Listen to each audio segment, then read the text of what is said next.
So hello everyone, welcome back to a brand new video on this channel. और आज की video में हम लोग देखने वाले हैं important terms of system design. ठीक है, तो हम क्या देखने वाले हैं? हम देखने वाले हैं टर्म्स ऑफ सिस्टम डिज़ाइन कि कौन कौन से इंपॉर्टेंट टर्म है। इससे पिछली वीडियो में हमने देखा था फ्लो ऑफ सिस्टम डिज़ाइन, तो अगर तुमने वो नहीं देखी है तो उस वीडियो को भी देख सकते हो। वो बहुत ही ज़्यादा अच्छे तरीके से मैंने उसमें तुम्हें ये बताया था कि एक सिस्टम डिज़ाइन, एक सिस्टम वर्क कैसे करता है, किस तरीके से उसका फ्लो होता है, ठीक है, उसकी वर्किंग का। तो अब टर्म्स की बात कर लेते हैं।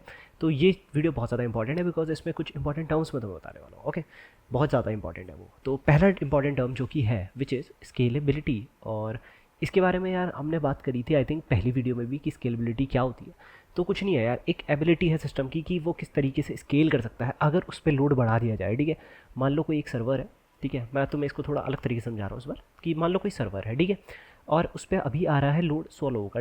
लोड आ रहा है वो मान लो 100% का ही आ रहा है, ठीक है, 100 लोग या पर्सन कह सकते हो। ओके, बट किसी दिन अचानक से उस पर क्या हो गया, 1000 लोग आ गए, ठीक है, हज़ार पर्सन आ गए उस पर। तो अब क्या वो जो सिस्टम है, क्या ऐसा तो नहीं है कि वो क्रैश कर जाएगा, या क्या वो खुद को स्केल अप कर सकता है, क्या वो खुद को 1000 लोगों के हिसाब से ढाल सकता है? ये तुम्हारी स्केलेबिलिटी है, ठीक है। और मान लो कोई एक वेबसाइट है या कोई एक सर्वर है जिस पे 1000 हिट्स आती हैं, ठीक है, डेली की।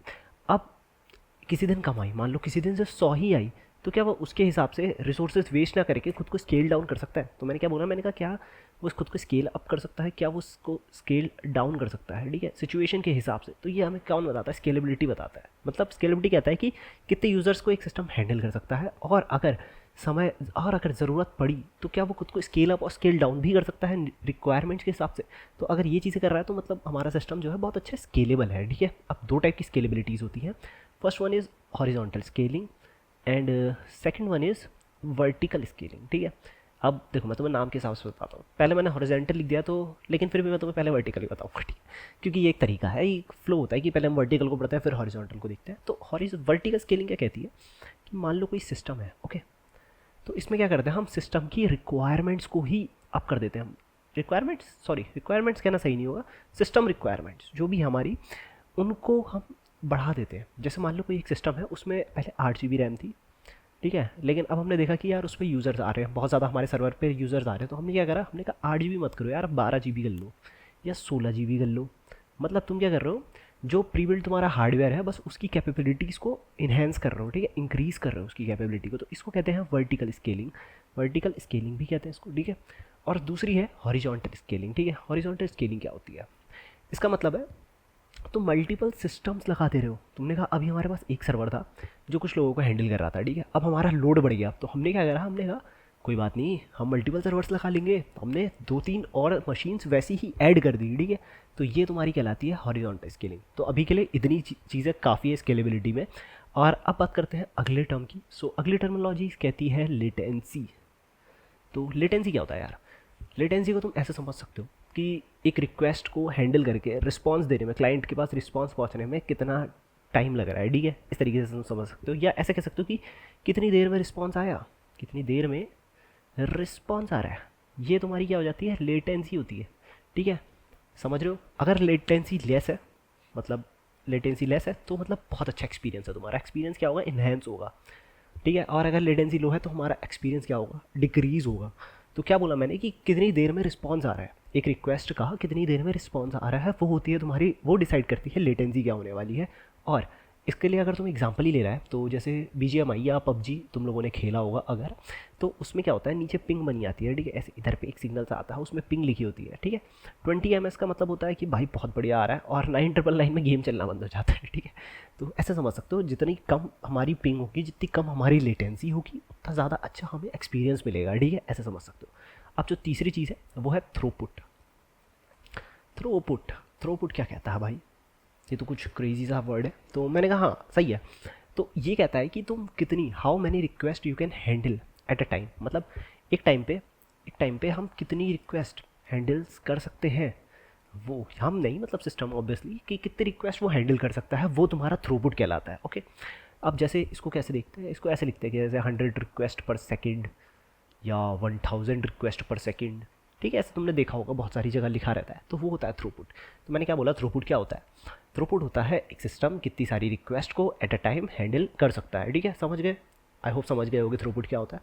अब अगली चीज़, ऐसे 5-6 टर्म है यार, ठीक है, छोटी सी वीडियो होगी, 5-6 टर्म्स है, आराम से तुम समझ जाओगे। एंड देन नेक्स्ट वीडियो में हम यूआरएल शॉर्टनर बनाना सीख जाएंगे इसके बाद, ठीक है। अगली वीडियो में यूआरएल शॉर्टनर बनाएंगे, ठीक। तो फोर्थ टर्म है अवेलेबिलिटी। मैंने कहा अवेलेबिलिटी, मैंने कहा कुछ सुना सुना सा लग रहा है, मैंने कहा हाँ, इसके बारे में मैंने बात करी थी फर्स्ट वीडियो में। तो अवेलेबिलिटी कुछ नहीं है यार, ये कहती है कि जो सिस्टम है ना, क्या वो एक्सेसिबल है और वो डाउन है। मतलब मान लो तुम किसी सर्वर पे गए, ठीक है, तुमने कोई वेबसाइट खोली और तुम उसके सर्वर को हिट कर रहे हो, तो अगर वो सर्वर ही डाउन है तो मतलब वो अवेलेबल नहीं है उस टाइम पे। तो इसका मतलब क्या है, वो अवेलेबिलिटी नहीं है वहाँ पे, ठीक है, तुम ऐसे समझ सकते हो। तो ये अवेलेबिलिटी हमें बताती है कि सिस्टम इज़ एक्सेसिबल और नॉट। अब इसको कैसे मेज़र करते हैं मैं तुम्हें ये बता देता हूँ। जैसे तुमने देखा होगा 99% डाउन टाइम, ठीक है, 99.99% ऐसे लिखता है, ठीक है। तो जितने ज़्यादा 9 होता है ना डॉट के बाद, उतनी ज़्यादा अच्छी उसकी अवेलेबिलिटी होने वाली है, ठीक है। और वैसे 99% डाउन टाइम का मतलब होता है 3.65 डेज़ पर ईयर, ठीक है, ऐसे समझ सकते हो। मतलब 3.65 डे वो डाउन रहेगा पूरे साल में, ठीक है। तो जितनी ज़्यादा अवेलेबिलिटी उतना ज़्यादा अच्छा, ठीक है, समझ सकते हो, समझ गए, आई होप समझ आ गया होगा। Fifth thing is reliability. Reliability होता है सिस्टम स्टेज करेक्ट। मैंने कहा ये क्या लिख दिया भाई तूने, सिस्टम स्टेज करेक्ट। मैंने कहा इसका मतलब है कि डेटा लूज़ ना हो हमारा, ठीक है। अगर कोई भी दिक्कत आ रही है, कोई भी प्रॉब्लम आ रही है सिस्टम में, तो स्टिल हमारा डेटा हम करेक्ट रहना चाहिए, बाकी हमें कोई मतलब नहीं है, ठीक है। मतलब हमारा डेटा लॉस ना हो एटलीस्ट।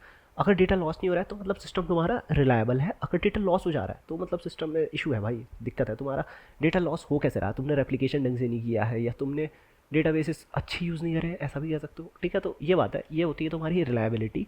आई होप तुम्हें रिलायबिलिटी का कॉन्सेप्ट समझ आ गया होगा। और ये सबसे ज़्यादा इंपॉर्टेंट होती है बैंकिंग सिस्टम्स में। मैंने कहा वहाँ अगर तुम्हारा डेटा उड़ गया ना तो बहुत दिक्कत हो जाएगी तुम्हें।